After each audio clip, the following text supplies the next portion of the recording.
Welcome to the Eagle Valley Model Railroad. This is going to be your May, June, July layout update.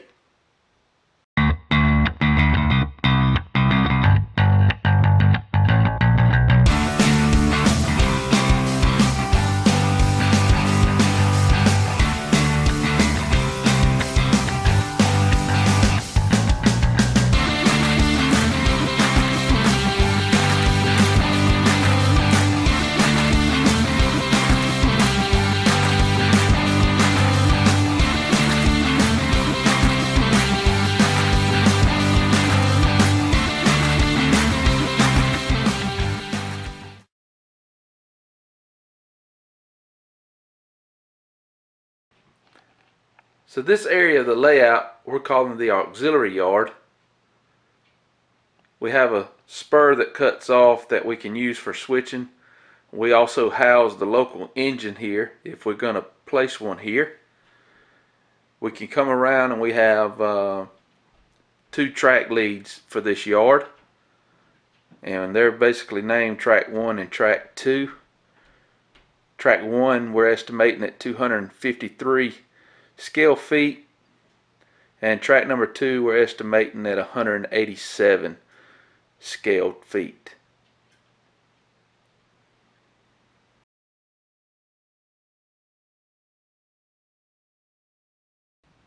This area of track right here is a runaround section that we utilize as our interchange between the auxiliary yard and the Eagle Valley East yard.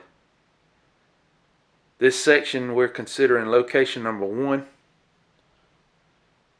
and we're considering this at 166 scale feet. On the other side of the dirt road that we don't want to block with parked cars, we're considering this location number 2,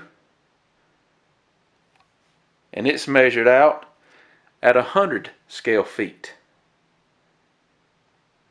And again, we utilize this section of track to transfer cars from the auxiliary yard to the Eagle Valley East yard.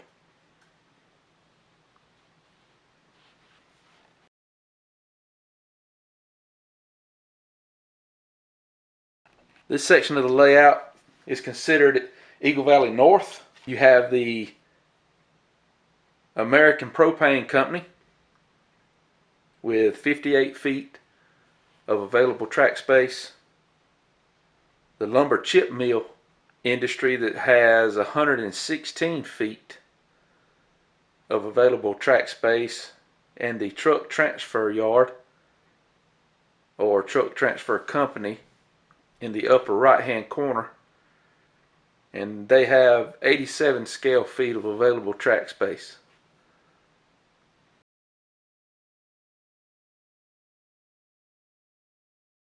This area of the layout we consider Eagle Valley West.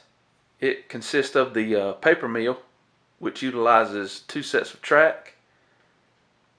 Track number 1, which goes into the paper mill itself, utilizes 188 feet of available track space.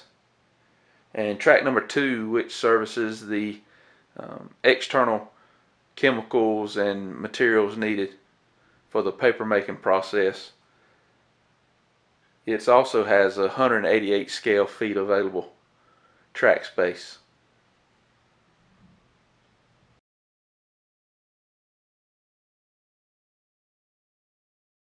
This is Eagle Valley East yard.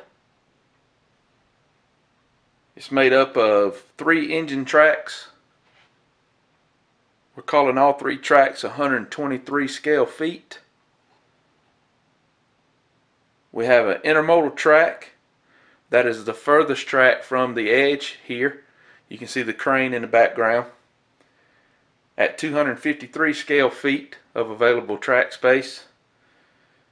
And the 4 yard leads here, we have 253 scale feet that we're considering available for those as well.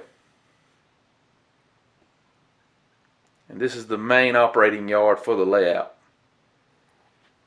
We do have a fueling station that is accessed by rail and by road, and it actually is accessed through the engine bay number 3 of the engine house, and it's got just enough track availability for one fuel tanker, and it gives us some unique switching situations because we actually have engines dedicated for track number 3. Those engines have to be moved out of the way so we can switch the fueling station.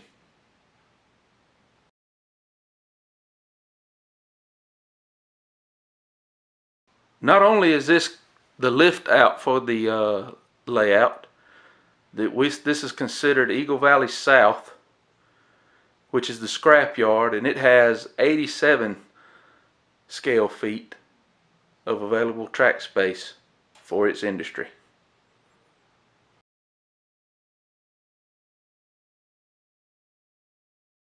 So we really haven't done a lot to the layout as far as visible changes. We've really just been running trains and working out the kinks, making sure that the new incline section is working like we want it to, making sure that all of our decoupling magnets are working like we want them to, and they're in good positions to do some good operations.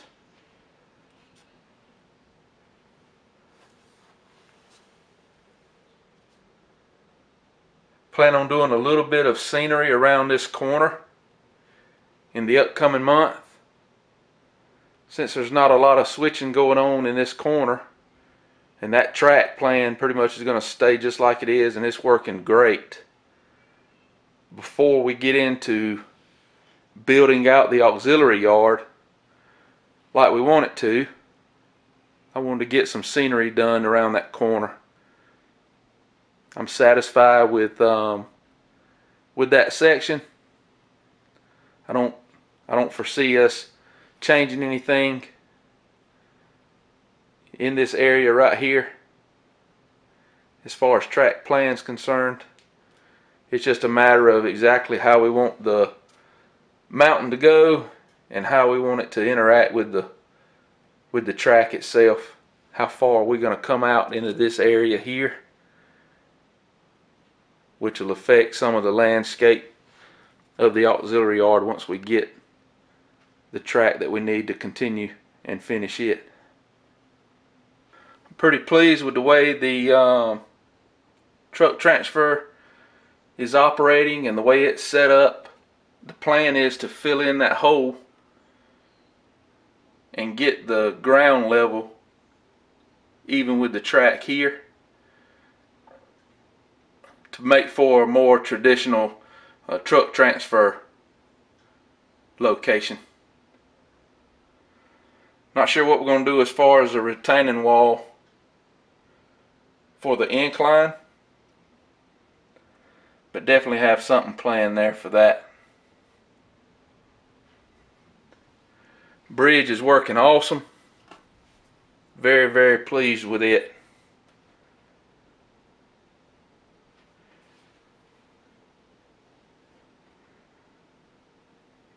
Really just going to spend some more time running trains, using our switching lists to do some realistic operations with the Eagle Valley and how it's set up, and just make sure that things operate and work like we want it to before we continue on with the scenery piece. Again, I've said it before, and a lot of you guys agree. If you do have an opportunity, just get your track laid and run it. I know you're eager to get ballast down and get some things looking like a real railroad, but really make sure that your track plan operates and works like you want it to. aesthetically it's doing what you want it to. It actually makes sense when you start running industries. And things do like you want it to. Like, one of the biggest things I run into are my decoupling magnets. And having it in a position, it kind of takes away from realistic operation, in the sense that I'm limited on where I can put my magnets, because I have to have them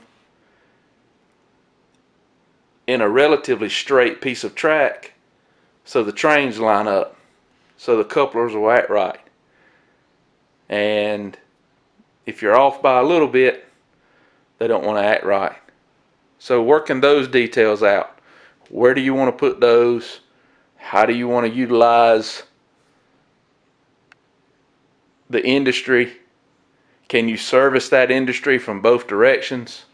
Those types of things that we're dealing with. Our next operation video, we're going to utilize the auxiliary yard, and we're going to run a train that picks up out of the east yard, transfers some load from the intermodal, brings them over to the auxiliary yard, and then takes some auxiliary load over to the interchange and back over to Eagle Valley East. I really do enjoy switching using this auxiliary yard, and I really can't wait until we get the scenery finished around the curve and we feel more comfortable putting some permanent track down in this area right here. I absolutely plan on putting track everywhere in here. It's going to be nuts how much I pack in here, I do believe, but I think it'll be practical for storage. We'll actually be able to switch with it and be able to utilize a lot more rolling stock and a lot more engines, and it's just going to make for extra fun on the Eagle Valley. It's going to add to it tremendously, I do believe. But that's in the future. I don't know how far in the future, we'll see. But as of July 2018, this is what the Eagle Valley looks like, guys.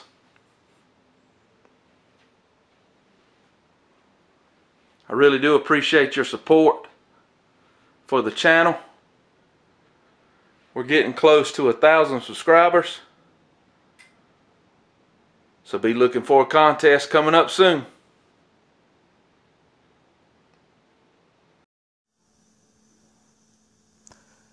Thanks for watching. Remember, like, share, subscribe, and until next time, happy modeling.